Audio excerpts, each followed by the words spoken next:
Ready? হ্যাঁ। আসসালামু আলাইকুম ভাই, কেমন আছেন? দাদা আপনার এখানে সমস্যাটা কি? এই যে আমরা যে কাজ করে গেলাম, এখানে কি সমস্যা? সমস্যা হলো যে এটাতে পানি কম পড়ে, হ্যাঁ, একদম অল্প পানি পড়ে, তো কেমন পানি আসছে? পানি আসছে না? একদম সীমিত পড়ে। এই যে দেখো বেসিনে পানি আসতেছে কেমন। এটা হলো এমকে ব্র্যান্ডের।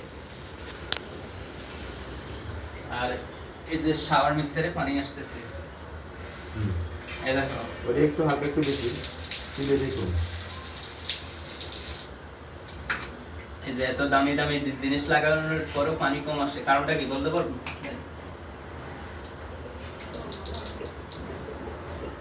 পানি ঠেলে উঠতেছে।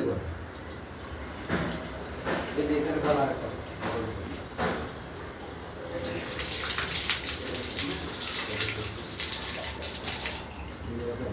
শাওয়ারে দেখো, যখন লাগানো হচ্ছে শাওয়ারে কি পরিমাণ পানি আসছে। এর সমস্যার কারণটা হলো কি ভাই, আপনার এখানে ছাদ আছে, ছাদের উপরে ট্যাঙ্কি, আর এই ফ্লোরটাই হলো আপনার টপ ফ্লোর, যার জন্য এই সমস্যাটা। এখন আপনার এখানে সমস্যা হলো কি, আপনি একটা মোটর লাগান, এখানে সব সমাধান হয়ে যাবে। আগে আপনি এত দামি দামি ফিটিংস লাগাইছেন, পানি আসতেছে না, এখন এখানে একটা মোটর সেট আপ করেন, তাহলে আপনার এখানে সব সমস্যার সমাধান হয়ে যাবে। ঠিক আছে, এই আসুন আসলে ঠিক আছে ভাইয়া, ওকে, আসসালামু আলাইকুম।